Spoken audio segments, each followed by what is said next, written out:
Sir, Dhamtari जिले में हमारे यहाँ टीकाकरण हो रहा है। क्या आप लोगों को बताना चाहेंगे कि टीकाकरण के क्या फायदे हैं, इसे क्यों लगाना चाहिए, और आप बार बार क्यों बोलते हैं कि जिंदा कोरोना से मिलने से बेहतर है टीकाकरण के जरिए मृत कोरोना शरीर में जाए? सबसे पहले मैं ये बताना चाहूँगा कि कोविड एप्रोप्रिएट बिहेवियर के बाद सबसे जो कारगर तरीका है वो है टीकाकरण। जैसे ही हमारे शरीर में टीका लगता है, जो कोरोना का जो मृत वायरस रहता है या जो उसका आरएनए रहता है, उसको टीकाकरण के माध्यम से हमारे शरीर में इंजेक्ट कर दिया जाता है। जैसे ही टीका हमारे शरीर में जाता है वो एंटीबॉडी विकसित करने लगता है, और जैसे ही हमारे शरीर में एंटीबॉडी विकसित होता है तो कोरोना के प्रभाव में हम जैसे ही आते हैं तो या तो हमको कोरोना का संक्रमण नहीं होता है, या होता भी है तो जो है बहुत ही माइल्ड इसके लक्षण होते हैं। मृत्यु दर में बहुत बड़े पैमाने पर इसमें जो है गिरावट हो सकती है। इस कारण जो मैं लोगों से अपील करना चाहूँगा कि कोरोना से बचने का जो सबसे कारगर उपाय है वो है टीकाकरण। उसके लिए भारत सरकार द्वारा और अभी वर्तमान में राज्य सरकारों के द्वारा भी टीकाकरण का अभियान चलाया जाएगा। इसमें जो भी टीका का अवेलेबल है सभी बराबर रूप से प्रभावी और कारगर है, और इसको हमको लगाना चाहिए। क्योंकि मैं हमेशा ये बात बोलता हूँ कि यदि आप मृत जिंदा कोरोना या लाइव कोरोना से यदि आपके शरीर में संक्रमण होगा तो उसके प्रभाव ज़्यादा होंगे और उसमें मृत्यु दर भी अधिक हो सकती है। और जो टीकाकरण यदि हम कराते हैं तो उसमें कोरोना का जो मृत आरएनए जो है अंदर डाला जाता है तो उसके कोई साइड इफ़ेक्ट नहीं होते हैं। इस कारण से मैं जनता से अपील करूंगा कि टीकाकरण कराएं। केवल एक डोज का हमको टीकाकरण कराने की ज़रूरत नहीं है, बल्कि दोनों डोज का टीकाकरण कराने की ज़रूरत है। और टीका लगाने के बाद भी अपने को निश्चिंत नहीं होना है, बल्कि हमको और जागरूक रहना है कि हम कहीं बाहर जाएंगे तो डबल लेयर जो दो स्तर का कपड़े का मास्क अथवा N95 मास्क का उपयोग करेंगे, और कोविड एप्रोप्रिएट बिहेवियर जो है उसको लगातार हम लोग जारी रखेंगे। सर, टीकाकरण को लेकर लोगों के मन में काफी भ्रांतियां हैं, तो सर क्या आप इसमें कुछ प्रकाश डालना चाहेंगे कि क्या टीकाकरण के पश्चात लोगों की तबीयत खराब होती है? टीकाकरण के पश्चात 100 में से कुछ लोगों को, बहुत कम परसेंटेज के लोगों को हल्का सिर दर्द अथवा हल्का बुखार हो सकता है। तो इससे कोई भी डरने अथवा घबराने की बात नहीं है। जैसे ही टीका आपके शरीर के अंदर जाता है, आपकी एंटीबॉडी जो है अपनी प्रतिरोधात्मक क्षमता का उपयोग करके ये एंटीबॉडी डेवलपमेंट की जो प्रक्रिया स्टार्ट होती है, तो इससे कोई भी घबराने की ज़रूरत नहीं है। यदि माइल्ड सा यदि आपके शरीर में दर्द होता है या हल्का बुखार या सिर दर्द होता है तो सामान्य पैरासीटामोल की गोली जो है आपको दी जाती है। और हर टीकाकरण केंद्र में मैं चाहूँगा कि जो भी हमारी वैक्सीनेटर हैं जो टीका लगा रहे हैं वहाँ पर फ्लैक्स लगाएं, लोगों को परमानेंट काउंसलिंग करें, मेदानीन भी बताएं कि एक सामान्य लक्षण है और इससे कोई भी डरने की ज़रूरत नहीं है। सर, क्या टीकाकरण के बाद शराब पी सकते हैं? टीकाकरण के पश्चात तत्काल शराब पीने का कोई तत्काल साइड इफेक्ट नहीं है। अगर आप देखेंगे तो शराब अधिक मात्रा में पीने से इसका हमेशा साइड इफेक्ट है। इसलिए टीकाकरण कराने के पश्चात मैं सलाह दूंगा कि लोग कम से कम 1 सप्ताह तक शराब का सेवन न करें। लेकिन यदि कोई टीकाकरण कराने का शराब पी भी लेता है तो उसका कोई बहुत ऐसे साइड इफेक्ट के अभी कोई भी हमारे पास आंकड़े या ऐसा कोई भी स्टडी में नहीं आया है कि ये नुकसान होता है।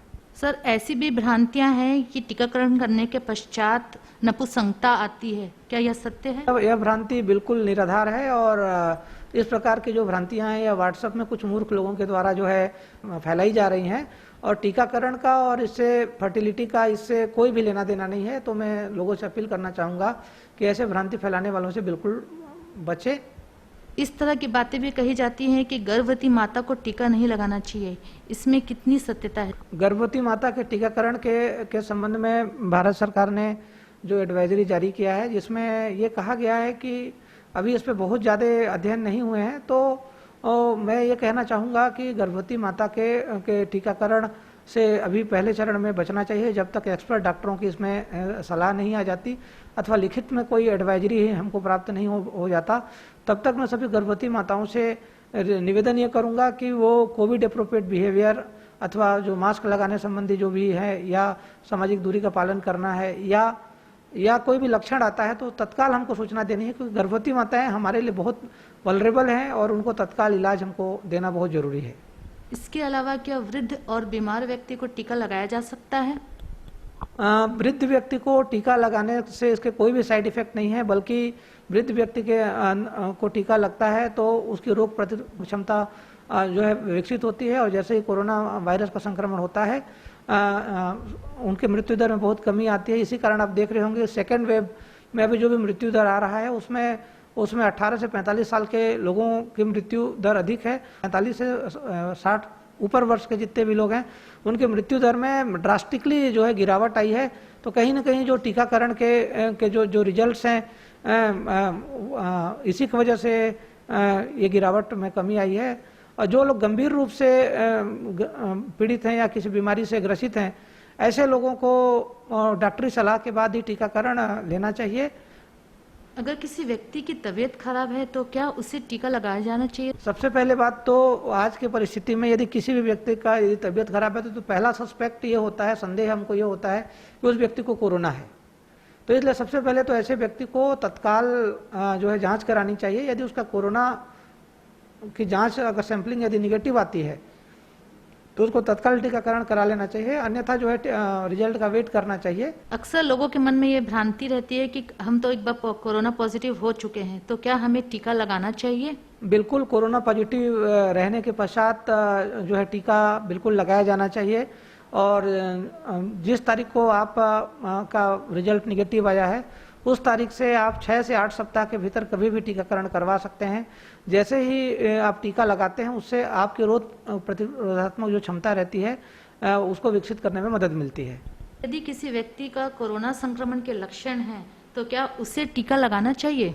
यदि किसी व्यक्ति को कोरोना संक्रमण के लक्षण है तो तत्काल उसको सबसे पहले जांच करानी चाहिए, स्वयं को आइसोलेट करना चाहिए और जो मितानिन पेटी में जो प्रोफाइलेक्टिक दवा हमने दिया है उसको खाना चाहिए। और जब तक उसका जांच रिजल्ट नहीं आ जाता तब तक उसको टीका नहीं लगवाना चाहिए।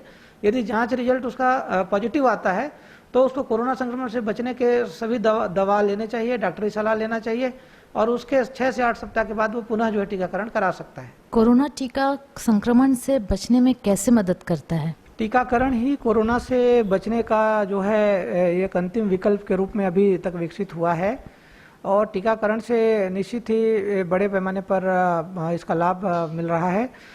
इस संबंध में भारत सरकार के प्रेस इन्फॉर्मेशन ब्यूरो ने स्वास्थ्य मंत्रालय के माध्यम से जो सूचना आम जनता के लिए जारी किया है जिसमें स्पष्ट है कि लगभग 13 करोड़ से ज़्यादा लोगों को जो है टीका लग चुका है और उसमें प्रति 10,000 लोगों में से केवल 3 या 4 लोगों को ही केवल इन्फेक्शन हो रहा है और उसमें मृत्यु दर की संख्या भी बहुत कम है। यदि मैं बोलूं तो वो पॉइंट में होगा, 1% से भी बहुत कम होगा। तो टीकाकरण निश्चित ही बहुत ही फायदेमंद चीज़ है और इसको लगवाना चाहिए। और टीका के बारे में मैं हमेशा कहूँगा कि टीका एक डोज का नहीं बल्कि दोनों डोज का लगाना चाहिए और टीका लगाने के बाद जो भी हमको मास्किंग और जो कोविड अप्रोप्रिएट बिहेवियर है उसको भी हमको जो है कड़ाई से जो है पालन करना चाहिए। वर्तमान में 45 साल से अधिक उम्र के लोगों का टीकाकरण हो रहा है। पहले डोज का अमूमन खत्म हो गया है, तो अभी हमारा जो द्वितीय डोज को लेके जो अभी टीकाकरण को लेके कुछ चुनौतियां हम फेस कर रहे हैं, क्या आप उस पर प्रकाश डालना चाहेंगे?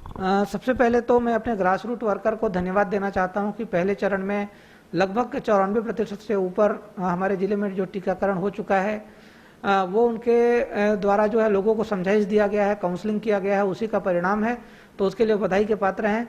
लेकिन पहले डोज में जो हमारे ग्रास रूट वर्कर्स हैं, जो मितानिन आंगनबाड़ी कार्यकर्ता हैं, सचिव हैं, जनप्रतिनिधि हैं, सरपंच हैं या हेल्थ वर्कर हैं, उनसे जो फीडबैक प्राप्त हुआ है उसमें जैसे ही किसी व्यक्ति को यदि हम वैक्सीन लगाते हैं और उसको सर्दी खांसी बुखार हो जाता है तो वो व्यक्ति डर जाता है, उसको लगता है कि वैक्सीन से तबीयत खराब हो जाता है। और जो कि दूसरा डोज अब हमको लगाना है उसमें 42 दिन के बाद, तो अब दूसरा डोज में काफ़ी लोग एलिजिबल हो गए हैं। तो हमको एक बार पुनः ये चुनौती है कि उनको तैयार करना कि जिन व्यक्तियों को थोड़ा सा माइल्ड फीवर या हेडेक या बॉडी एक हो गया था उनको हमको काउंसलिंग करना पड़ेगा। तो मैं लोगों से ये समझाना चाहता हूँ कि ये टीका का फ़ायदा आपको तभी ज़्यादा मिलेगा जब दूसरा डोज जाएगा, और दूसरा डोज भी जाएगा तो हो सकता है कि जिसको पहले डोज में बुखार ना आया हो उसको दूसरे डोज में बुखार आ सकता है, या दूसरे डोज में जिसको पहले में बुखार आया था उसको नहीं आ सकता है बुखार। तो ऐसे लोग को पुनः वही प्रक्रिया अपनानी है कि पैरासीटामोल की गोली लेनी है। इसमें कोई घबराने की कोई बिल्कुल बात नहीं है और पैरासीटामोल की गोली 2-3 दिन तक आपको लेना है और बिल्कुल सामान्य हो जाएंगे। और उसके 2 सप्ताह के भीतर आपके शरीर में कोरोना से संक्रमण से बचने का जो है एंटीबॉडी पूरी तरीके से विकसित हो जाएगा। तो आपको अगर टीकाकरण होगा तो आप कोरोना जो संक्रमण है, जो चैन है, उसको तोड़ने में आप मदद करेंगे। इसलिए दूसरा डोज हमारे लिए पहले डोज से भी ज़्यादा महत्वपूर्ण है। और यदि हम दूसरा डोज हम ज़्यादा से ज़्यादा लोगों को लगा लेते हैं तो समुदाय में बहुत बड़े लेवल पे हम कोरोना की जो श्रृंखला है उसको हम तोड़ेंगे और लोगों को फिर मरने से या संक्रमण से बचा सकेंगे।